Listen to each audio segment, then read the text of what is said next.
and thank you for joining us this morning or afternoon, depending on where you are, for our monthly webinar series with the Blue Trails Guide website.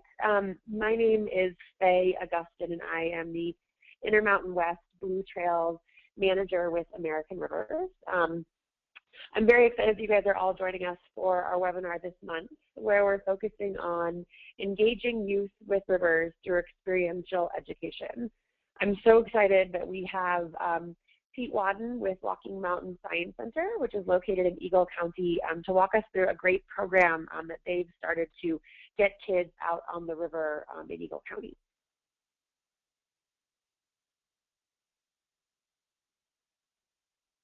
So if you have, just a couple quick housekeeping things before we get started. If you have any issues with technology during the webinar, I encourage you to log in again using your unique web link that you were provided when you registered with GoToWebinar. Additionally, this webinar is being recorded and will be available next Monday at our Blue Trails Guide at bluetrailsguide.org/blog. And then there is my contact information if you have any issues during the webinar itself. And finally, this is an interactive webinar, and so we encourage you to ask any and all questions that you may have. You'll notice in your on the GoToWebinar panel that we have on the side screen that there is a question box, and so we encourage you to ask at all throughout the entire webinar any questions that you might have, and this will be recorded in the question box, and then we'll leave about 5 to 10 minutes at the end of the webinar to answer as many questions as we're able to. And after the webinar, we encourage you to kind of keep the dialogue going and ask additional questions regarding the webinar at our on our community forum at bluetrailsguide.org/forum. And then finally, a transcription of all of the questions that were asked will be available next Wednesday at bluetrailsguide.org/blog. So again, the same place where the webinar will be located. So without further ado, I'd love to introduce my colleague Jessica Fowlis, who will be giving a brief overview of the work that we're doing in Eagle County, and we'll also be introducing Pete. So Jessica, I'll hand it off to you. Great, thanks Faye. My name is Jessica Fowlis, and I'm the Eagle River Blue Trail Coordinator with American Rivers.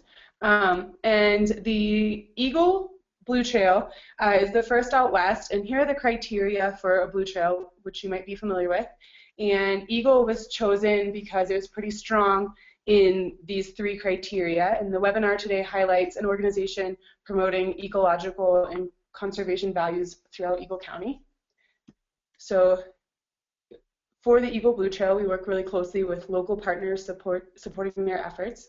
So these are our 3 main partners, and thank you to Eagle County Open Space, Eagle River Watershed Council, and Eagle Valley Land Trust. And so what we do with the Eagle Blue Trail is we work to make a coherent system from numerous different parts, and today's webinar speaks to greater youth engagement, which is one of our priorities out here. These 2 maps will give you an idea of where Eagle is located. So Eagle County is highlighted on this map. It's about 100 miles west of Denver over the Great Divide. And here are the watersheds that we work with in Eagle County. So here with us today is Pete Wadden, the Landscape Stewardship Coordinator of Walking Mountains. And Walking Mountains is a place-based environmental education organization that works to instill conservation values in residents and visitors throughout Eagle County. And Pete's going to share with us some words of wisdom about engaging youth in river protection. And his program is a unique and exciting partnership between several organizations working together to monitor river health and engage youth in meaningful stewardship opportunities. So here's Pete. Thanks a lot, Jess. As Jess said, my name's Pete Wadden. I'm the Landscape Stewardship Coordinator at Walking Mountain Science Center. Walking Mountains is, as Jess said, it's a place-based environmental education organization in Avon, Colorado. And this program that I'm going to tell you about, the High School Natural Resource Internship, is run by Walking Mountain Science Center, but the reason for this first jumbled slide with many different organizations' names on it is that it's a huge collaboration and wouldn't be possible without the collaboration of all these organizations. The program is funded through the National Forest Foundation. The money for the ski conservation fund that funds this program comes from Vail Resorts. If you buy a lift ticket or a hotel room through Vail Resorts, there's a little box you can check at the bottom that says, I do not want to donate $1 to our national forests. And most people don't check that box, so much of that money is returned to the communities around these ski resorts, particularly ski resorts that are built with special use permits on Forest Service land. So it's kind of their way of giving back to the environment and to our public lands. The work that the interns themselves actually do is for the U.S. Forest Service. The last 2 years we've been working with the fisheries biologist on the Eagle Holy Cross Ranger District, and I'll tell you a lot more about that. And part of the compensation that the interns receive is college credit from Colorado Mountain College. So this whole program wouldn't really be possible, at least not in the form in which it exists, without the collaboration of all those organizations. So I'll start off with a little bit of a background about Walking Mountain Science Center. It's an environmental ed organization that was founded in 1998 as part of our founders' grad school project. We began mostly working with local school students and have expanded enormously in the last 15 years or so. Our mission is to awaken a sense of wonder and inspire environmental stewardship and sustainability through natural science education. We serve 3,600 Eagle County school students each year, and our goal is to offer a program to every public school student in the county each year, so that every year of their public school careers they'll have one field trip with us. We also offer community programs, speaker series. We have a Girls in Science after-school program, kind of a science club. We have a STEM after-school program. We offer summer camps, and we have an energy resource center that's a partnership with Eagle County to offer information and funding to homeowners who want to improve energy efficiency in their homes. So we do a lot of different things to try to promote environmental awareness and sustainability in our local community. The particular internship I'll be talking about today, the natural resource internship, began 4 years ago. It is in its 4th year now. The first 2 years were spent working in sagebrush communities around Eagle County on the Eagle Holy Cross Ranger District, and in the 3rd year we shifted to stream and river conservation. There we go. So every year I hire 12 high school students from the local area, sorry about that, to do this work on Forest Service lands. It's typically students who are already somewhat interested in conservation, in the outdoors. They're hunters, they're anglers, and things like that. But we do always get some students too who are novices in the outdoors, and for whom this is a really new experience, even though they've grown up in a place where access to national forests are right out their back door. It's an enormous experience for these kids. It's really eye-opening, I think, in and of itself, but it's pretty important to have some additional compensation to be able to recruit high school students every year. They have a lot going on with sports and other activities, jobs and things like that. So for them to be able to give up 40 hours a week to do this program, it's pretty important that we compensate them a bit. So they get a small stipend. They get 4 environmental science credits from Colorado Mountain College, and they do have to do quite a bit of work in addition to the internship to earn that credit.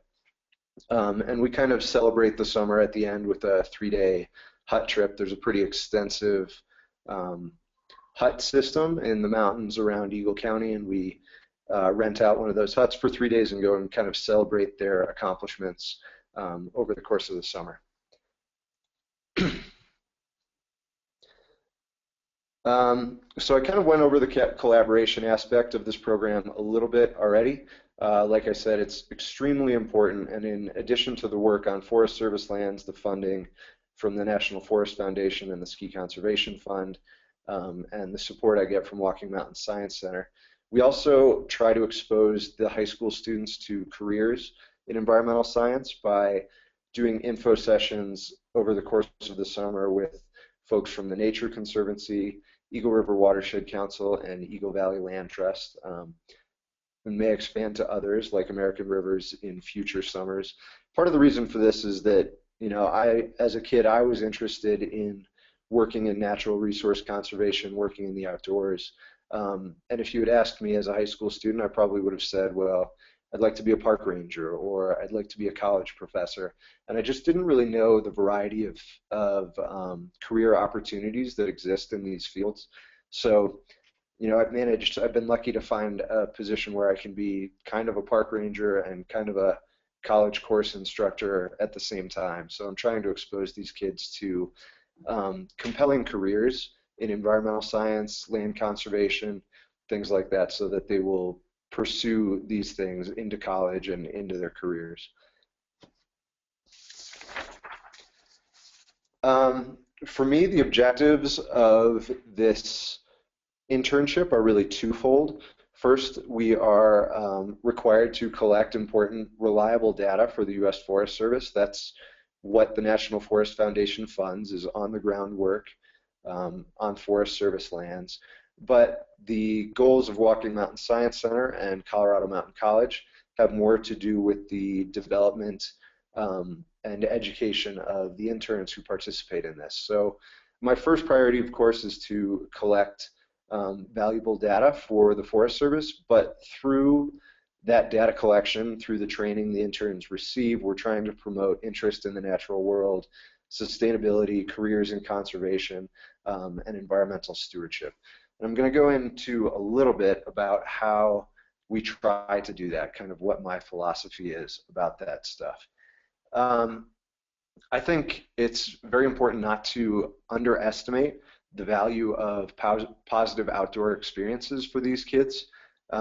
Like I said, the kids who participate in this internship have various backgrounds. Some are very outdoorsy, spend a lot of time exploring their national forests, and some of them really have no idea what's right outside their back door. And a program like this is a great way to get them to visit or give them the opportunity to visit lots of different areas on the national forest that they just didn't even know existed. So we develop that awareness and an appreciation for public lands by making them aware of what's around them and taking them out there to experience it. I'm sure if you work in environmental education or outdoor education or natural resource education, you've learned a little bit about age-appropriate environmental education and about, you know, not trying to convince kindergartners that they need to take action to save rainforests that they've never visited and can hardly conceptualize. So with high school students, you know, we can have meaningful discussions about the problems, the environmental challenges that we face, but I think it's still very important not to turn them off by just harping on the bleak future of our world and the dire state of our environmental resources. I think it's really important to empower them to take action and show them how to take action. And we do that by training them on these data collection protocols, taking them out in the field, showing them what the data they're collecting is doing, how it's used by the Forest Service to make real land management decisions and things like that.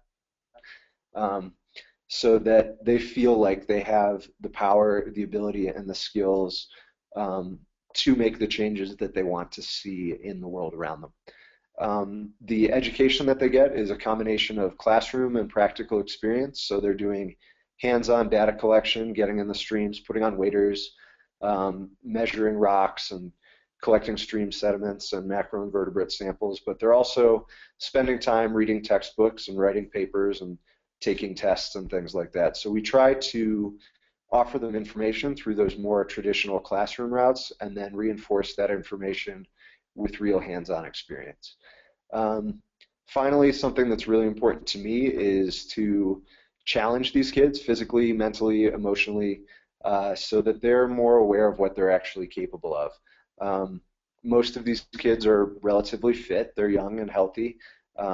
And it's kind of unbelievable to me how much they complain about a couple miles of hiking. So it's kind of it's a personal mission of mine to uh, show them how strong they are and show them how capable they are of getting out and accomplishing things themselves. And I think that's an important part of developing their characters and developing children into adults.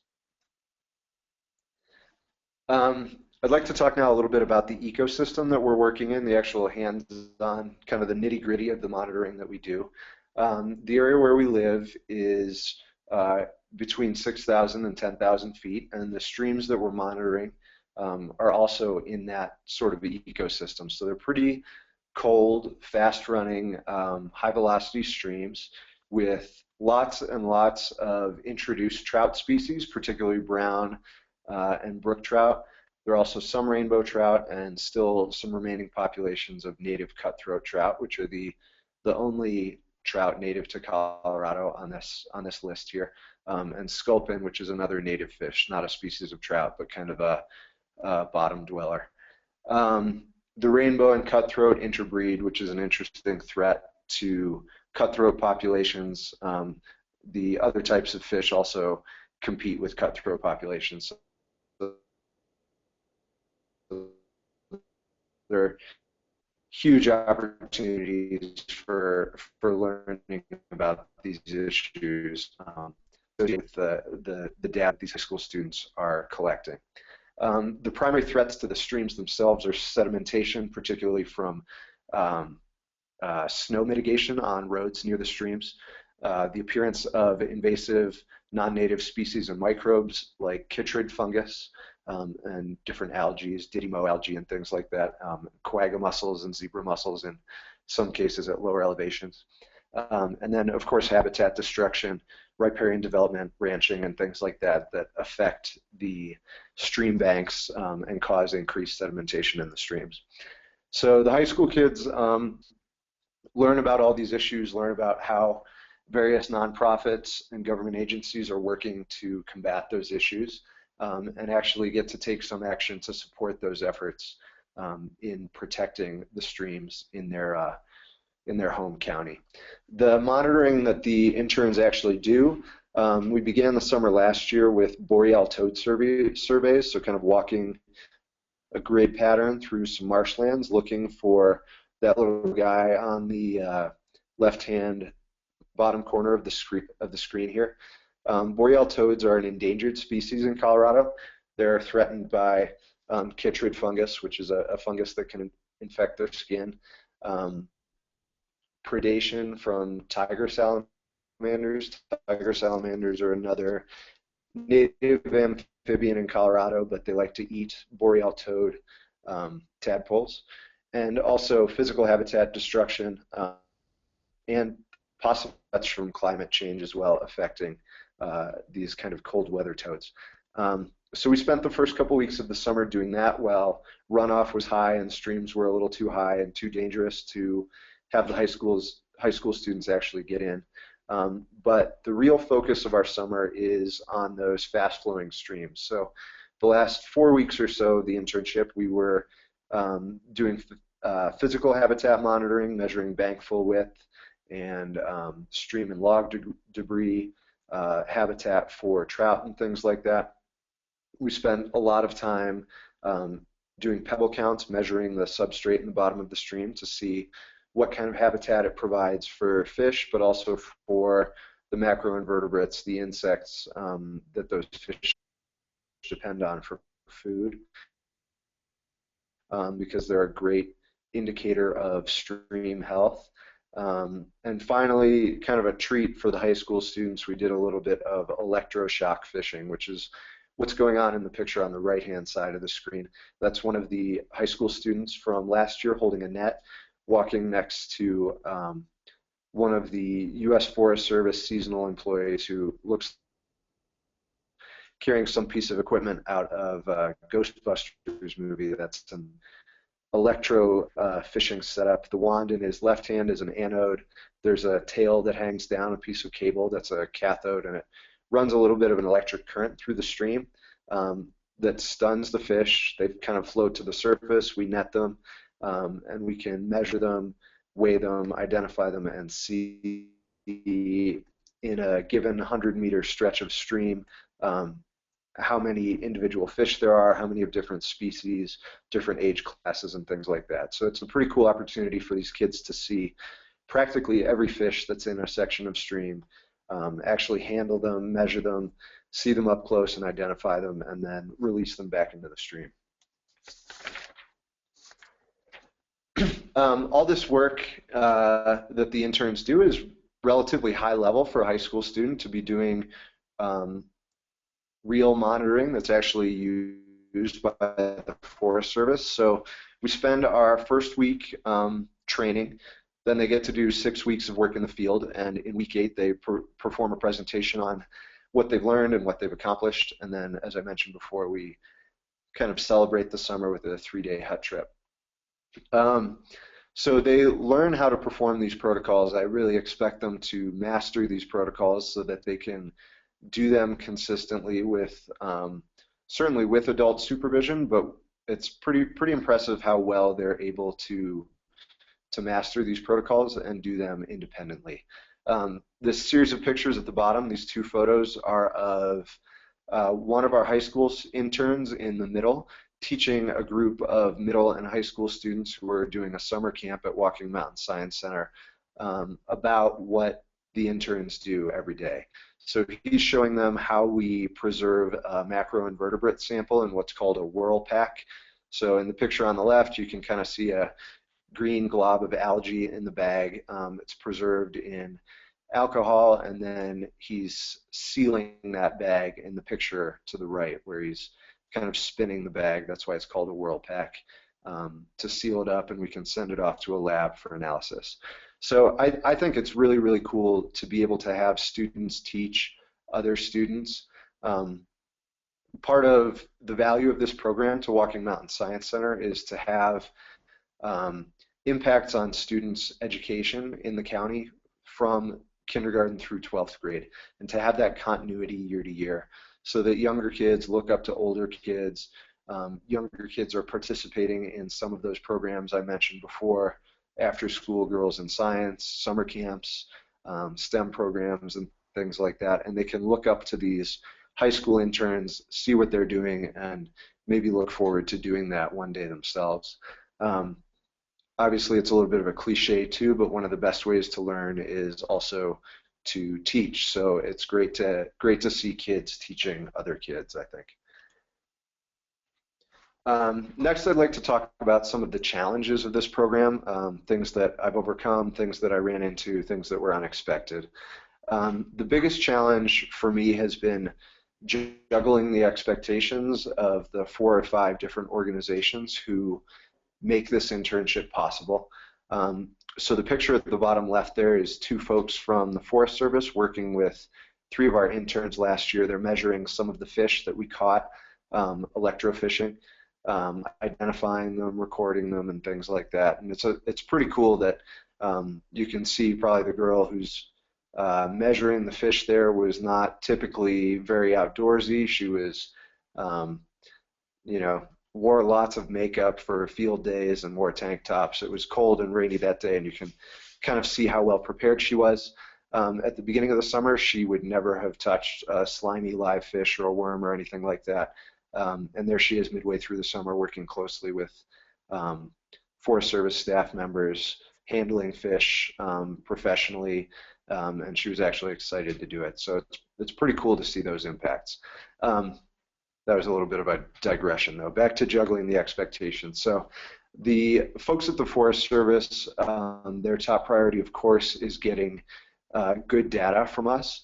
So we certainly need to ensure the integrity of the data that we're collecting and providing to them. But I have to juggle that with the expectations of the more educational organizations that I work with. Early on, recruitment was a big challenge. It was a little hard to express to high school students why this program was valuable, how they could benefit from it, why it would be a cool experience, even though it doesn't pay as well as maybe some of the service industry jobs that they could find elsewhere in the county.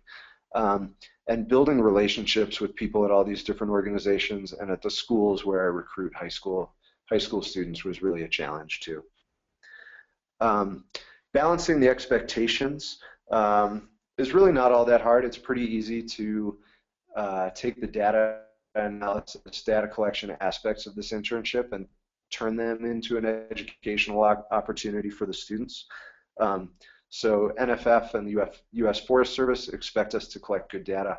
Walking Mountains and CMC expect us to educate these kids, hit on certain concepts and things like that. So balancing those expectations can be a little bit of a challenge, but it's certainly not insurmountable. If this will move to the next slide, there we go. My philosophy is trying to provide these kids with knowledge, awareness, and appreciation so that they will take on a role as environmental stewards.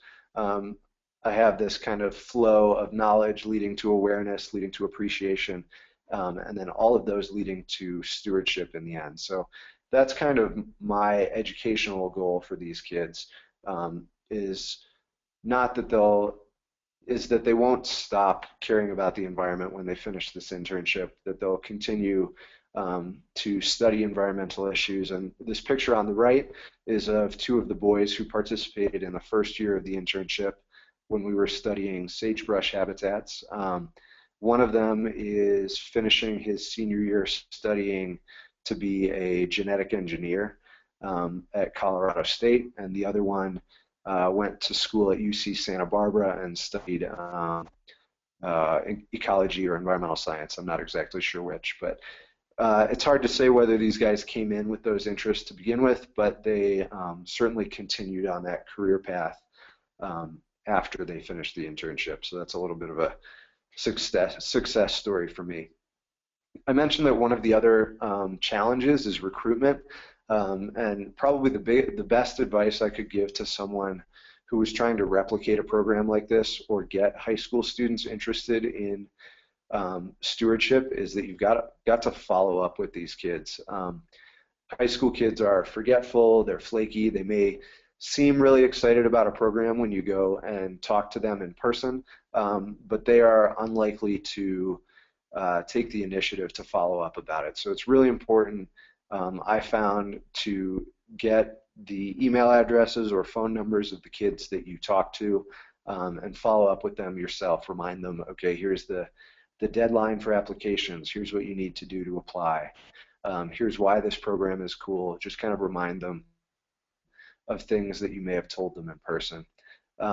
We've had success getting the word out about this program through the newspapers, through our website, as more and more people have visited that in recent years, through our Facebook page, through our blog, but also building relationships with counselors, teachers, and administrators, and actually going into the classrooms and talking to the kids yourself and showing them how excited you are about this is a huge recruitment tool. And finally, offering some pay, some credit, and the experience of working outdoors all summer are pretty big draws for these high school kids. Finally, the challenge of networking and building relationships with people at all of these organizations I mentioned. Obviously, these organizations are great, but those organizations are only as strong as the people who make them up. So I've found that it's really, really important to build personal and professional relationships with the folks at these organizations so that we understand each other's objectives and goals. We understand the expectations of each other's organizations and make sure that we can meet those through our professional partnerships. So a huge help to me was continuing to work with the U.S. Forest Fisheries crew last fall. After the high school interns finished, I just kind of joined as one of their seasonal staff members, and it really gave me a good picture of what the Forest Service is trying to do on the ground, what their priorities are, and things like that, and I think helped build trust between between the Forest Service staff and myself. Like I said, developing connections with teachers, parents, principals, people at the schools is really, really important. And recruiting volunteers, just getting the word out about your program is super, super beneficial. As we've developed a more visible presence in the community, it's become much, much easier to recruit high school students. The number and quality of applicants has improved every year. So I'm sorry if I went over time a little bit there. Hopefully we still have some time for questions here at the end. If we don't get to your question for any reason, I would be happy to strike up a correspondence with you if you'd like to contact me. There's my contact info, so please feel free to email me or call me with questions if I don't get to answer your question here during the session. Awesome. Thank you so much, Pete, again, for your presentation. That was really great, and I know I learned a lot of really great information and some really helpful tips for starting a program. So we do have about a couple minutes here, so maybe one or two questions that we can ask Pete. So as I mentioned earlier, if you have questions and you haven't already, please feel free to go ahead and write them in the question box that's on your control panel. Otherwise, I will, as I mentioned earlier, we'll have a full transcript of questions that are available next Wednesday, May 27th. So we'll have all the answers to all of your questions as they come up. So please feel free to ask your question, and regardless of whether we're able to answer it here or not, we will make sure that you get an answer. So I have a couple of questions that have come in, Pete, and I'll just go ahead and ask you one right now, and then we can see, depending on time, kind of how, if it makes sense to ask another one. But one of the questions that that came up was how this partnership got started. And so was it Walking Mountains that was really interested in doing a collaborative education effort, or was it the Forest Service that came to you guys to get this partnership started? So increasingly, unfortunately, the Forest Service is kind of strapped for resources right now. They're with sequestration and budget cuts going on in Washington, they have fewer resources, and their staff members are stretched thinner and thinner. So the National Forest Foundation is a nonprofit that tries to recruit other nonprofits and fund other nonprofits to make up for some of the lack of resources that the Forest Service is suffering right now. So that's kind of the goal, but really this partnership came about through kind of meeting of the minds between Walking Mountain Science Center and the National Forest Foundation. One of our staff members, my supervisor, and actually the founder of Walking Mountain, spent some time working for the National Forest Foundation, and I think that was where she came up with the idea for this program, that we could recruit high school students or college students and use their energy and their interest and their excitement to collect data that maybe the Forest Service wouldn't otherwise have the time and the resources to collect themselves. So her familiarity with Walking Mountains and with the National Forest Foundation and with the Forest Service was really the genesis for this program. It was her brainchild. That's great. That's awesome. And I've heard of a lot of kind of similar type programs where Forest Service has partnered with other groups. So this is great. And do you feel like this is like a pretty replicable project for other communities around the country? Absolutely. I think the biggest challenge is finding the funding and finding a way to create those relationships between the people at all the different organizations. But there are high school students everywhere who would be excited to get outside and be involved in protecting the world around them. I think it's increasingly an interest of members of that generation to take some ownership over environmental stewardship and be a force for positive change. Our county has a relatively small population, somewhere around 50,000.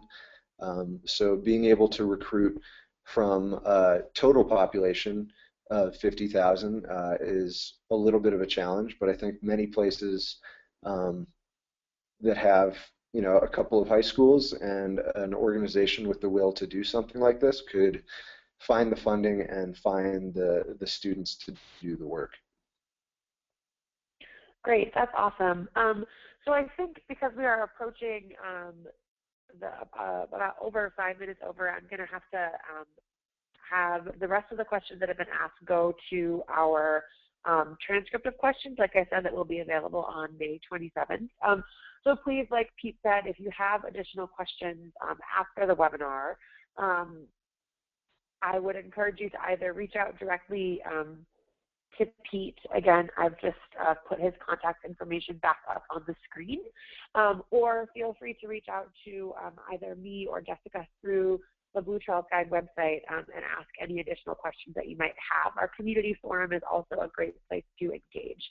And as I mentioned before, this webinar was recorded, so if you have additional, you have the urge to watch this again or to share it with any of your friends, the webinar will be available next Monday, May 25th. So Pete and Jessica, I just want to thank both of you for participating in this great webinar. I really appreciate all of your efforts and the great work that you guys are doing. So thank you again, and thanks to all of you for participating in our webinar this month. So please come back and join us next month in June as we dive a little bit deeper into how to start and manage a community recreation river trail in your community. Have a great rest of your Tuesday, guys.